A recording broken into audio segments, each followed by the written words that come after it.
Hello friends, welcome to जम के पढ़ो। तो आज हम क्लास 12 की हिस्ट्री की सेकंड बुक का फर्स्ट चैप्टर को कंटिन्यू करेंगे। आज के हमारे टॉपिक का नाम है Francis Bernier, a doctor with a difference. ये कहानी फ्रांसिस बर्नियर एक फ्रेंच मैन की है जो इंडिया आए थे मुगल एम्पायर में काम ढूंढने के लिए। तो इस चैप्टर की शुरुआत यहाँ से होती है कि जब 1500 में यानी कि 1500 में जब पुर्तगाली इंडिया आए थे,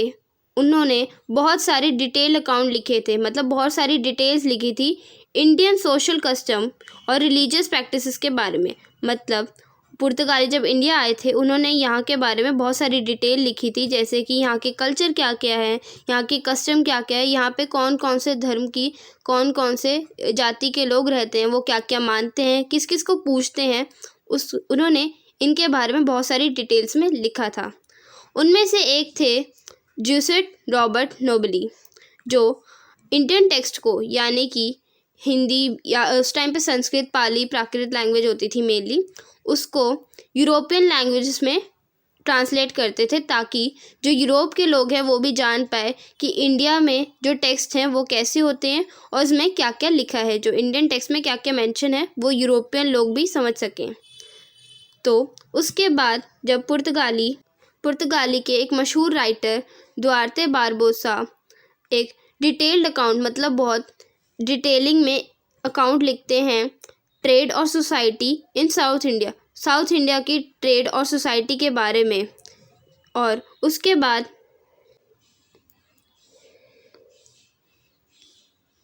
और ऐसे ही काम की तलाश करते हुए इंडिया आए फ्रांसिस बर्नियर, यानी कि एक फ्रेंच मैन जो एक डॉक्टर थे, पॉलिटिकल फिलोसोफर थे और एक हिस्टोरियन भी थे। वो बाकियों की तरह ही मुगल एम्पायर में काम ढूंढते ढूंढते आए थे इंडिया, और उन्होंने लगभग इंडिया में 12 साल बिताए, यानी कि 1656 में वो इंडिया आए थे और 1668 तक वो इंडिया में रहे। और वो मुगल कोर्ट, जैसे उन्होंने सोचा था वैसा ही हुआ, उनको मुगल कोर्ट में काम मिल गया और वो प्रिंस दारा सुखो के साथ एज अ फिजिशियन के तौर पे, प्रिंस दारा सुखो एम्पायर शाहजहां के बड़े बेटे थे, उनके फिजिशियन के तौर पे उनको काम मिल गया फ्रांसिस बर्नियर को। और एज अ फिजिशियन काम करने के बाद उन्होंने दानिशमंद खान, जो एक आर्मेनियन नोबल थे मुगल कोर्ट के अंदर, उनके साथ एज अ इंटेलेक्चुअल और साइंटिस्ट के तौर पे भी काम किया। यानी कि जैसा फ्रांसिस बर्नियर सोच के आए थे कि इंडिया में आके वो इंडिया में आके वो मुगल कोर्ट के अंदर काम ढूंढ लेंगे,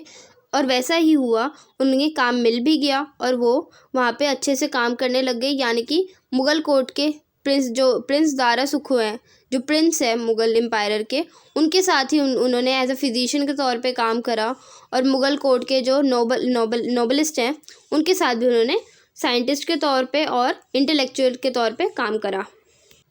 पर जैसा कि हर सबकी एक अलग अलग तरीका होता है स्टोरी को, या फिर जो कहानी है, जो उन्होंने जो चीज़ें देखी हैं उनको लिखने का, वैसा ही उनका भी एक तरीका था। जो फ्रांसिस बर्नियर थे वो हमेशा ईस्ट और वेस्ट को एक दूसरे से कंपेयर करते थे। यानी कि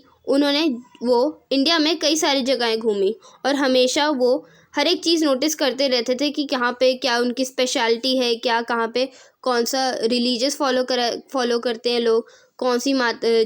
सी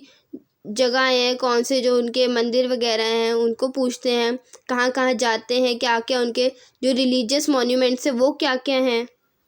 इस बारे में वो अपने जो रिकॉर्ड्स थे उसमें लिखते रहते थे, और यहाँ की हर एक सिचुएशन को वो यूरोप की सिचुएशन से कंपेयर करते थे। मतलब वो ईस्ट और वेस्ट को हमेशा कंपेयर करते रहते थे, इंडिया को यूरोप से कंपेयर करते थे। और वो जितनी भी चीज़ें रिकॉर्ड्स में लिखते थे, जितनी भी चीज़ें वो अपने जो राइटिंग है, अपनी जो वो बुक लिख रहे थे उसमें लिखते थे, वो डेडिकेटेड होता था लुइस 14, जो उस टाइम पे फ्रांस के किंग हुआ करते थे। मतलब वो हर एक चीज़ अपनी जो लिखते थे इंडिया के बारे में, या जो भी सोचते थे वो हमेशा लिख लिख के बताते रहते थे फ्रांस के राजा जो लुइस 14 है उनको, और अदर जो और भी कई सारे काम करने वाले हैं, जो ऑफिशियल और मिनिस्टर्स हैं फ्रांस के, उनको बताते रहते थे कि इंडिया की क्या सिचुएशंस हैं, यहाँ पे क्या यूरोप जैसा है, क्या यूरोप जैसा नहीं है, और बताते थे कि इंडिया की सिचुएशन को हमेशा यूरोप से कंपेयर करते थे और डेवलपमेंट्स के आइडिया देते थे कि यूरोप में ये डेवलपमेंट है, इंडिया में अभी ये डेवलपमेंट है। वो डिफरेंट चीज़ों का कंपैरिजन करते थे यूरोप और इंडिया के बीच, और सारी इन्फॉर्मेशन फ्रांस तक, यानी कि जो लुइस 14 है उन तक पहुंचाते थे, और जो उनके मिनिस्टर, जो लुइस 14 के अंडर जो मिनिस्टर्स थे उन तक पहुंचाते थे इंडिया के बारे में डिटेल्ड डिस्क्रिप्शंस में लिखकर। पर इस चैप्टर में हम आगे चल के देखेंगे कि जो बातें फ्रांसिस बर्नियर ने अपने लेटर्स में, जो उन्होंने लुइस 14 को लिखे थे या फिर मिनिस्टर्स को लिखे थे, हर बात जो उनमें लिखी थी वो सच नहीं थी। आगे चल के हम इस चैप्टर में जब आगे पढ़ेंगे, इसमें पता लगता है कि कई सारी चीज़ें झूठ भी थी, एक्यूरेट तो बिल्कुल नहीं थी, और उसमें कई सारी चीज़ों में डिफ्रेंसिएशन भी था, जो फ्रांसिस बर्नियर ने अपनी जो लेटर्स हैं जो उन्होंने लिखे थे उसमें मेंशन नहीं किया। और जो उन्होंने जब ये सारी चीज़ें नई पब्लिश करी थी, जो बर्नियर की जो राइटिंग्स थी वो पॉपुलर भी बहुत हुई थी, क्योंकि उस टाइम पे इंडिया के बारे में इतना कुछ लिखा नहीं जाता था। बाहर के देश तो जानते नहीं थे इंडिया में क्या क्या न्यू कल्चर हैं। तो जब ऐसे लोग आके इंडिया के बारे में लिखते थे तो बाहर के लोग आसानी से मान जाते थे कि हाँ, इंडिया तो ऐसा ही होगा जैसा कि लोग बाहर से लोग जाके बता रहे हैं। पर असलियत उससे कई ज़्यादा डिफरेंट थी। हमें आगे चल के चैप्टर में पता लगेगा कि क्या क्या झूठ लिखा गया था, क्या क्या सच लिखा गया था, क्या क्या अच्छी चीज़ें भी थी इंडिया के बारे में जो बाहर के लोगों ने इंडिया में देखकर नहीं बताई बाकी लोगों को।